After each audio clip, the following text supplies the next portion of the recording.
KKMD 810화 제1부 미군사 전문지 워존 번역. F-35를 비활성화시킬 수 있는 킬 스위치 존재한다는 유럽과 존재하지 않는다는 미국. 그럼 한국 F-35는?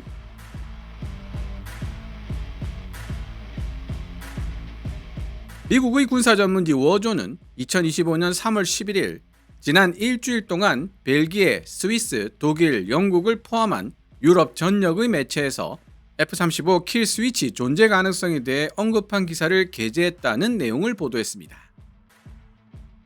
단추 하나만 눌러도 해외로 수출된 F-35의 기능을 마음대로 비활성화시킬 수 있다는 킬 스위치의 존재 여부에 대한 논란은 예전부터 있었습니다. 하지만 러시아, 우크라이나 전쟁이 격발시킨 지정학적 안보 위기는 세계 여러 나라들, 특히 북대서양조약기구 나토를 구성하고 있는 유럽 국가들로 하여금 묻지마 군사력 증강에 몰두하도록 만들었습니다. 이들 유럽 나토 회원국들이 미국의 5세대 스텔스 전투기 F-35를 경쟁적으로 도입하면서 F-35 킬 스위치 존재 논란은 사람들의 뇌리에서 서서히 잊혀져 가는 듯 했습니다. 하지만 미국 우선주의를 앞세운 도널드 트럼프 대통령이 다시 집권하면서 F-35 킬 스위치 존재 논란은 다시 사람들의 관심을 끌기 시작했습니다. 미국 정부가 우크라이나에 대한 군사 및 정보 지원을 갑작스럽게 중단하기로 결정하면서 충격을 받은 유럽, 나토 동맹국들 사이에서 도널드 트럼프 대통령이 이끄는 미국이 과연 어떤 식으로 나토를 지원할 것인가를 둘러싼 의문이 제기되기 시작한 것입니다. 워존이 2025년 3월 11일에 You don't need a kill switch to hobble exported F-35s. 수출된 F-35들을 꼼짝 못하게 만드는데 굳이 킬 스위치가 필요하지는 않다 라는 제목으로 게재한 이 기사는 그야말로 엄청난 분량의 정보를 담고 있습니다. 일반인 입장에서 최대한 이해하기 쉽도록 F-35가 가지고 있는 핵심적 특징들을 쉽게 잘 설명하고 있죠. 대한민국도 F-35A 총 60대를 도입하여 운용할 예정이기 때문에 킬 스위치 문제는 남의 이야기가 아닌 우리의 이야기이기도 합니다. 이미 말씀드린 대로 기사 분량이 엄청나기 때문에 1부, 2부로 나누어 소개해야 할 것 같습니다. 워존 기사 원문은 노란색 글자로, 제 개인적인 생각이나 역주는 하얀색 글자로 표시됩니다. 결론부터 말하자면 미국은 킬 스위치에 의존하지 않고도 다른 나라로 수출된 F-35 운용 능력을 빠르게 저하시키고 쓸모없는 고철덩어리로 만들 수 있다. 최근 미 당국이 해외로 수출한 F-35 합동 타격 전투기들을 원격으로 비활성화시킬 수 있는 모종의 은밀한 킬 스위치를 가지고 있다는 유럽 언론 보도에 대해 록히드 마틴과 몇몇 유럽 정부들은 이를 적극적으로 부인하고 있다. 하지만 해외로 수출된 F-35가 당초 설계된 대로의 전투 능력을 발휘할 수 없게 만드는 것이 목적이라면 굳이 전용 킬 스위치가 따로 필요하지 않다는 점에서 현실은 훨씬 더 적나라하다. F-35에 대한 지원을 차단하는 것만으로도 즉각적이지는 않지만 비교적 빠른 시간 안에 동일한 효과를 얻을 수 있다. 미국이 통제하는 유지보수 및 물류 체인과 컴퓨터 네트워크에 접근할 수 없다면 그 어떤 F-35라도 곧 사용 불능 상태에 빠지게 될 것이며 짧은 기간 동안 비행이 가능하다 손치더라도 엄청나게 성능이 저하된 상태로 비행할 수밖에 없을 것이다. F-35에 원격 비활성화 기능이 있다는 주장은 예전에도 존재했지만 미국 정부가 우크라이나에 대한 군사 및 정보 지원을 갑작스럽게 중단하기로 결정한 이후 다시 불거지기 시작했으며 도널드 트럼프 대통령이 이끄는 미국이 과연 어떤 식으로 나토를 지원할 것인가를 둘러싼 새로운 의문이 제기되고 있다. 지난 일주일 동안 벨기에, 스위스, 독일, 영국을 포함한 유럽 전역의 매체에서 F-35 킬 스위치 존재 가능성에 대해 언급한 기사를 게재했고 이에 대응하는 여러 공식 성명들이 발표되었다. 벨기에 국방장관 프레데릭 반시나는 3월 5일 벨기에 신문 라 데르니에르 호레와의 인터뷰에서 F-35 킬 스위치가 존재한다는 징후는 없다고 말했다.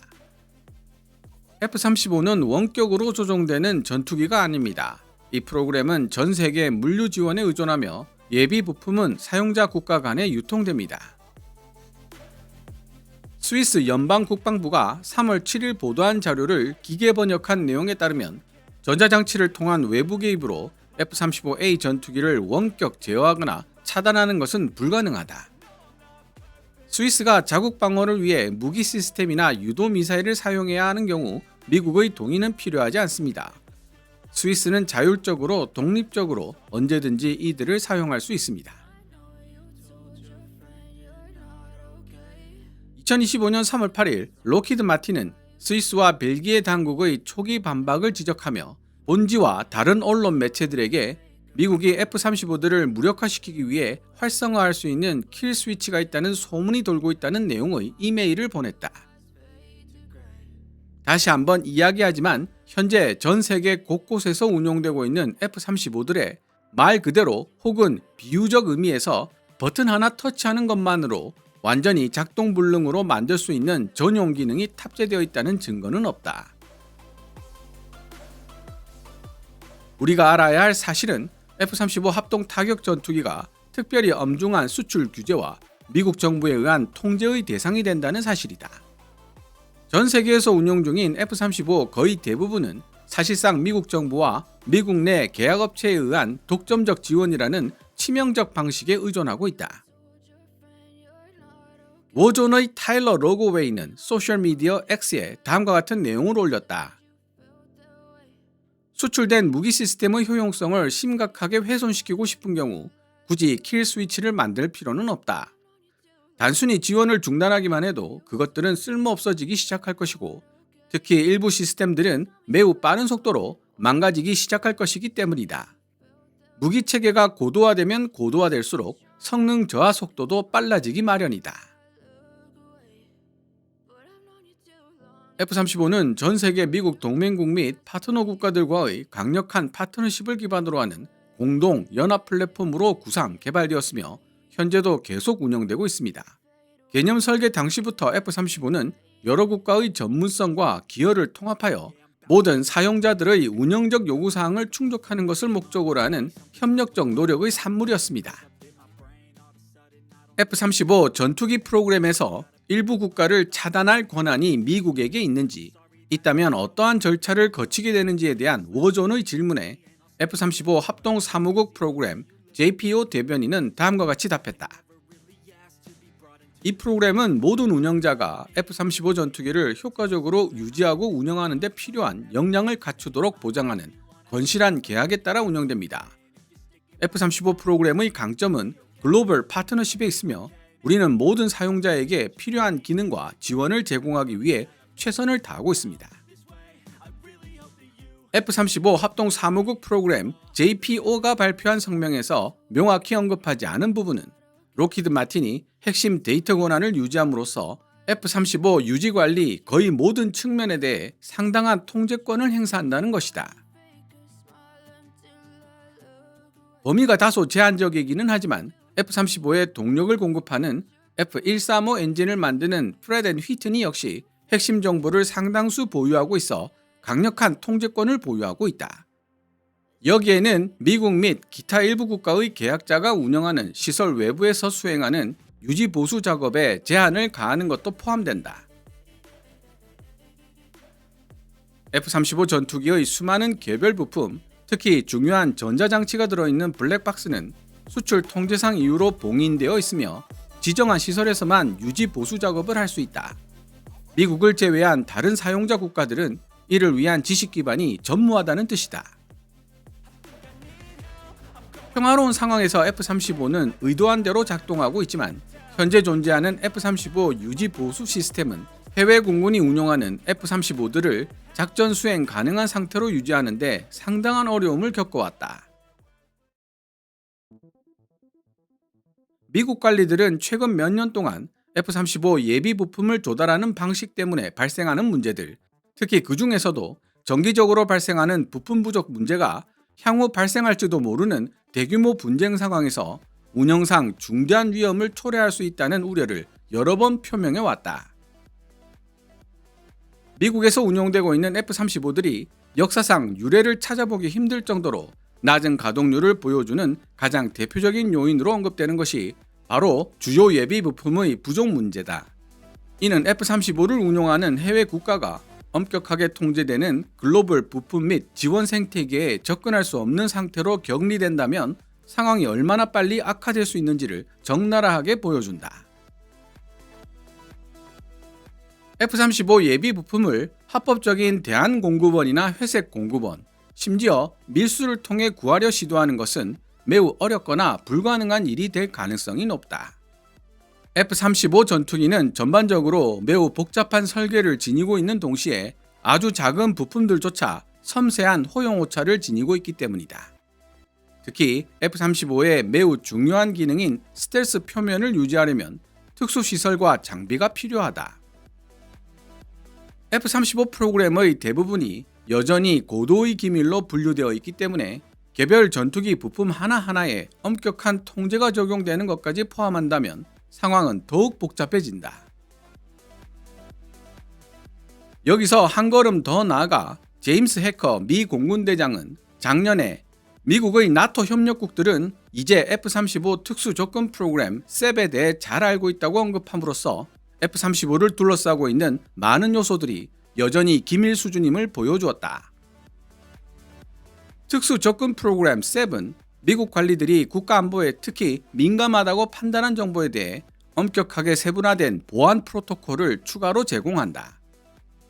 유럽 및 아프리카 공군과 나토 연합공군사령부의 수장을 맡고 있는 해커 공군대장은 2024년 8월 미 공군 및 우주군 협회 소속 미첼 항공우주연구소가 주최한 가상 강연회에서 강연을 펼친 바 있다. 심지어 F-35 프로그램 대규모 공군망에서 격리된 F-35 운용 주체가 예비 부품 및 동류 전환을 통해 일정 기간 동안 F-35 전투기들 중 일부를 계속 비행시킬 수 있다고 하더라도 해당 F-35 전투기들의 성능은 극도로 저하될 가능성이 높다. 이런 결과는 오랜 기간 문제를 겪어온 자율 물류 정보 시스템 아리스와 아직 실전 배치가 진행 중인 후속 시스템 운영 데이터 통합 네트워크 ODIN의 존재가 F-35 비행대 운영에 크게 영향을 미치기 때문인 것으로 보인다. 아리스와 ODIN은 단지 F-35 물류를 관리하는 것 이상의 역할을 하는 클라우드 기반 네트워크이지만 조금 전 설명한 물류 공급 및 서비스 네트워크와 직접 연결되어 있기 때문에 F-35가 계속 비행할 수 있도록 하는 데도 중요한 역할을 한다. 알리스 오딘 시스템은 또한 적의 방공망 시설 및 기타 정보 같은 매우 민감한 임무계획 정보가 포함된 데이터 패키지를 생성하여 출격 전 F-35 전투기 미션 컴퓨터에 임무 데이터 파일 MDF를 로드해주는 포트 역할도 하게 된다. F-35의 생존성에 큰 영향을 미치는 중요한 요소가 바로 이 임무계획 데이터 패키지다.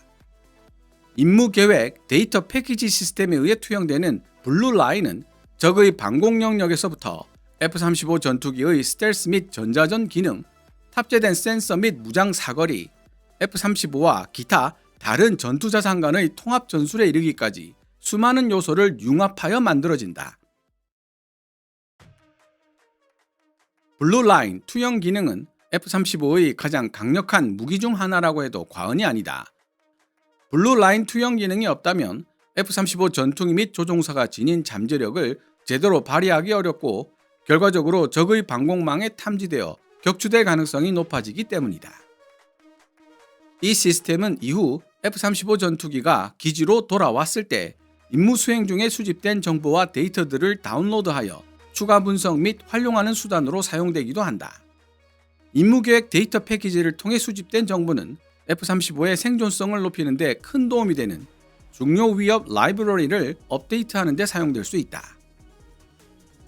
임무 데이터 파일 MDF 자체는 아리스 오딘 시스템을 통해 처리되며 미국 정책의 적용을 받는 미국 내 위치한 시설에서 진행되는 처리 작업에 의존한다. 미 공군 제350 스펙트럼 전투단의 일부를 구성하는 민간 주도 부대에 대해 미 공군 홈페이지가 설명하고 있는 내용에 따르면 F-35 파트너 지원 복합단지 PSC는 파트너 국가 및 해외 군사 판매 FMS 고객을 위해 F-35 임무 데이터를 프로그래밍, 테스트하고 현장에 배치할 수 있는 능력을 제공한다고 서술하고 있다. 이러한 활동은 영국, 호주, 노르웨이, 이탈리아, 덴마크, 네덜란드, 일본, 한국, 이스라엘, 폴란드, 벨기에를 포함한 F-35 운용 국가에서 100% 자금을 부담한다. 여기에 나열된 국가들은 미국 정책에 따라 미국 본토 외부에서 독립적인 시험 운영을 수행할 수 없다는 것이다. 이후 내용은 2부에서 소개해드리도록 하겠습니다. 2부에서 소개될 기사 후반부를 잘 살펴보시면 F-35 킬 스위치 논란의 핵심에 대해 좀 더 잘 이해하실 수 있을 것 같습니다. 오늘 KKMD에서 준비한 내용은 여기까지입니다. 방송되었던 내용들은 KKMD 공식 블로그에서도 만나보실 수 있으니 구글이나 네이버 검색창에서 KKMD를 검색해 보시기 바랍니다. KKMD는 여러분들께서 챙겨봐 주시는 광고 수익으로 운영되고 있습니다만 영상 제작을 직접 지원하고 싶다면 고정 댓글에 표시된 농협 계좌로 후원해 주셔도 됩니다. 지금까지 시청해 주셔서 감사합니다. 케빈즈 밀리터리 채널 KKMD